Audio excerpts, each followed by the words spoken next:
joys that we experienced last week on Easter Sunday was the baptism of 9 new members into the Christian faith. And there they are in the courtyard after the service. In the Christian Church, Disciples of Christ, baptism by immersion is a symbolic dying to the old life and rising to the new life. Water is the Christian symbol of renewal and rebirth. And I don't know about you, but when I wake on every single morning and step into a hot shower, it does me a lot of good. I feel reborn after that shower, and I'm so thankful for that. This new life through immersion begins a lifelong quest of learning about Jesus, of taking Jesus' life seriously, his teachings, and following his wisdom to live in that path, in that way, through their life long. That's not an easy concept to try and teach junior high kids or middle school age. Baptism is the beginning of the journey. It's not the end, as a lot of times we tend to think, wow, we've done it, it's over, that's it. No, it's only the beginning of a path. Last week I was also impressed by the scene around the baptistry after the service was over. There were a few children who were drawn to come up and look at the baptismal font because, it's different on Easter Sunday. And to see the kids go underneath the water and back up is interesting for them. We do baptisms once a year. That's all I really only recommend to people who want to be baptized. Okay, we'll do it on Easter. Because I don't know if you know, it takes 5 water fillings, hot water tank fillings, to fill the baptistry up to one's waist. There's a lot of water, a lot of gallons of water that go into that. And we have to find somebody to get up here by 5 o'clock in the morning. Scott Jensen filled the baptistry this time. And I am so thankful for that. But I'm pretty water conscious, and I don't like this. I don't like to do it often by immersion because I feel like it's not a responsible use of water. Baptism is symbolic for the Christian Church Disciples of Christ. It's not like if you get baptized tomorrow, your life is safe, as some traditions would like to think of it as. We believe God's love is with us all our life long, baptized or not. And so it's something that's symbolic of an interchange. I was impressed with the number of people who brought gallon jugs to fill the baptistry water with and take it out to the courtyard to water the plants.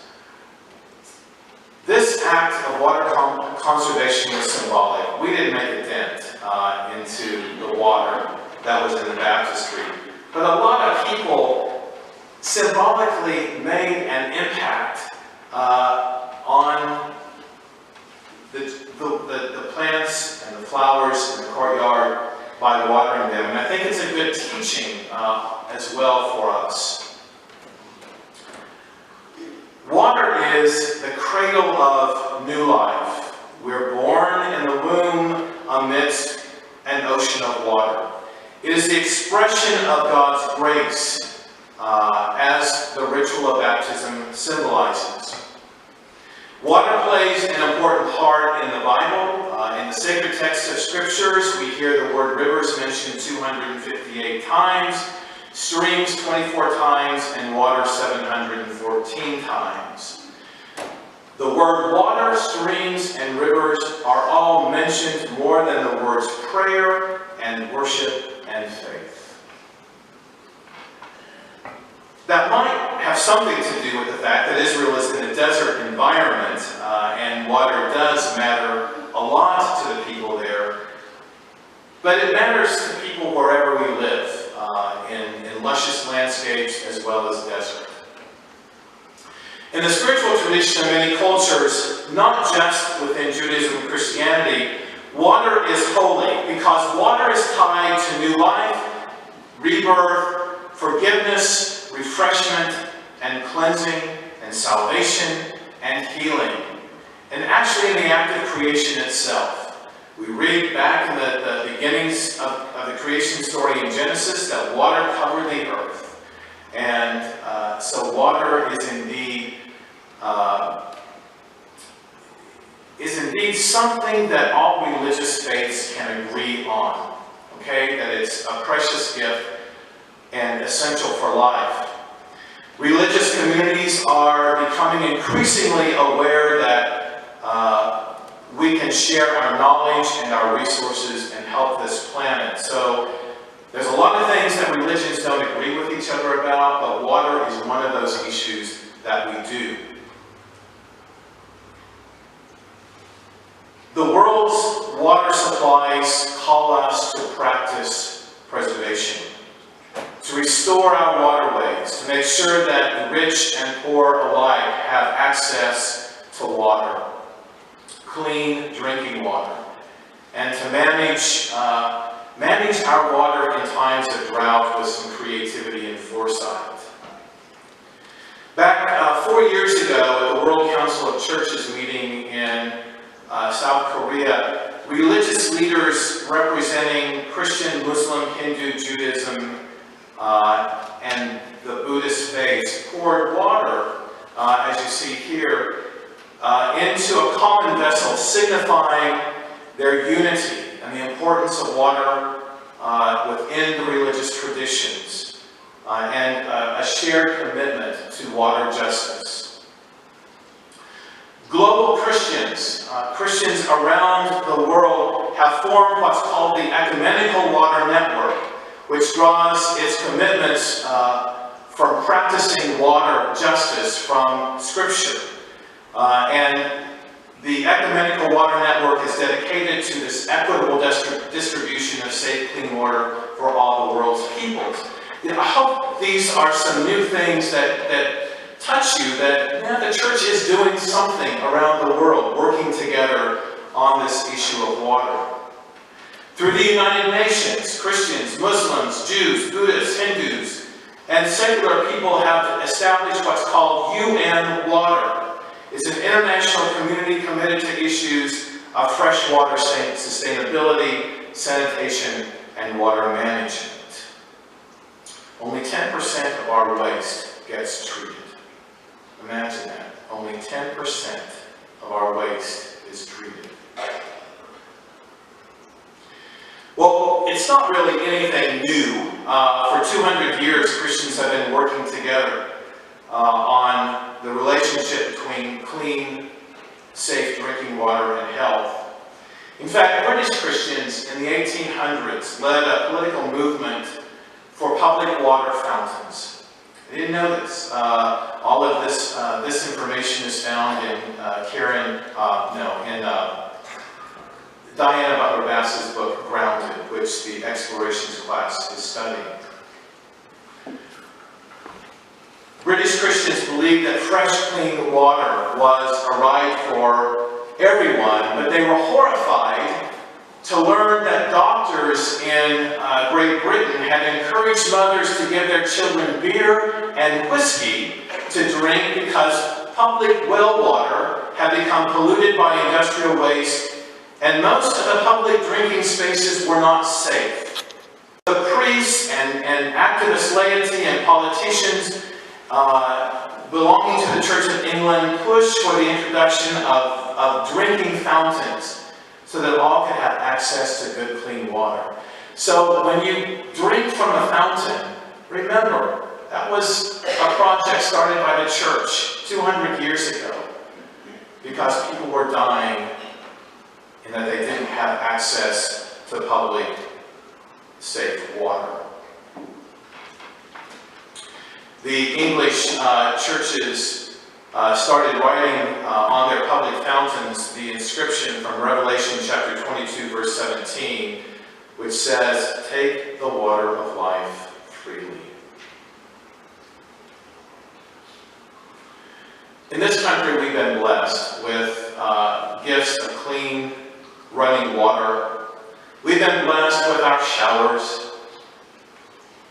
You know, watch the Home Improvement Channel, or what is it called, the network. Chris watches it all the time.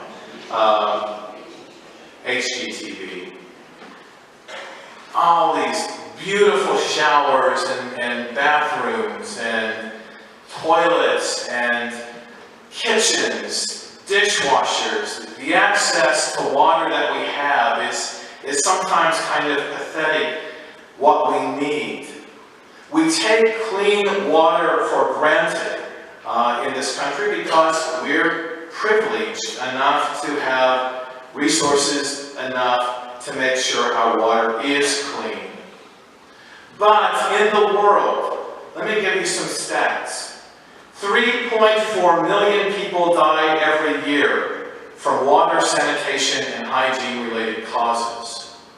Every 21 seconds, a child will die related to a water-related illness.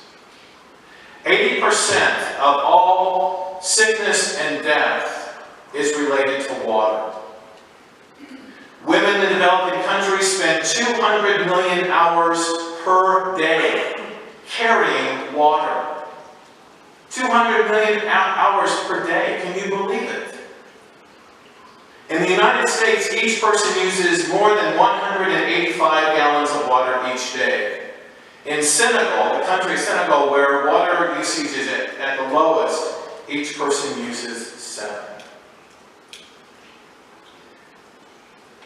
An American taking a 5-minute shower uses more water than an average person in a developing country's slum uses in an entire day.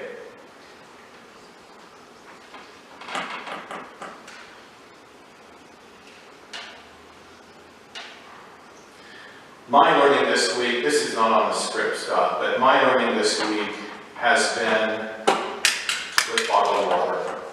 How many people do bottled water? And I just discovered, what's it called? Smart water. I love smart water.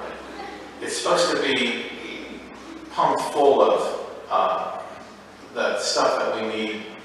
Oh gosh, I forget what it's called now. The electrolytes. Thank you. And I honestly believe that I feel better when I drink smart water. I'm not smarter, but I feel better. But I researched bottled water. Louis Schleich has been after me in our explorations class, shaking her head at me about using bottled water because I feel that my coffee tastes better with bottled water than water from the fountain. I have to stop. I will stop, and I will buy rid of filters, and I will buy reusable plastic. I've got to stop drinking bottled water because bottled water, researchers have suggested they're trying to help Americans stop using bottled water, saying that it's really not any safer than water faucets. I don't believe that, okay? I don't believe that. I don't think our water supplies are that safe. However, neither is all the petroleum usage and the recycling costs of drinking bottled water. Okay, that's my thing. My commitment to water is to stop drinking bottled water, or to find other ways of doing it. Clean and plentiful water is the cornerstone of a prosperous and healthy community. Yet the first 17 years of this 21st century have witnessed swelling demands and climate-changing patterns that are draining our rivers, our streams, our lakes, and our underground aquifers. We have to be so protective of the Ogallala Aquifer because it is one of the best, if not the best, underground sources of water, and it is being drained by corporate interests. I'm not talking about the Keystone Pipeline, that's not through yet, it will, I'm sure.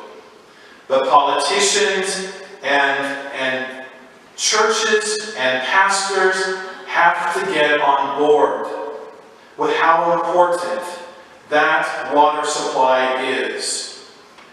Pollution is threatening the quality of what water we have left. I put some statistics on the front of the weekly. I hope you read them about, it seems like there's a lot of water in the world, not on this planet, but there is not.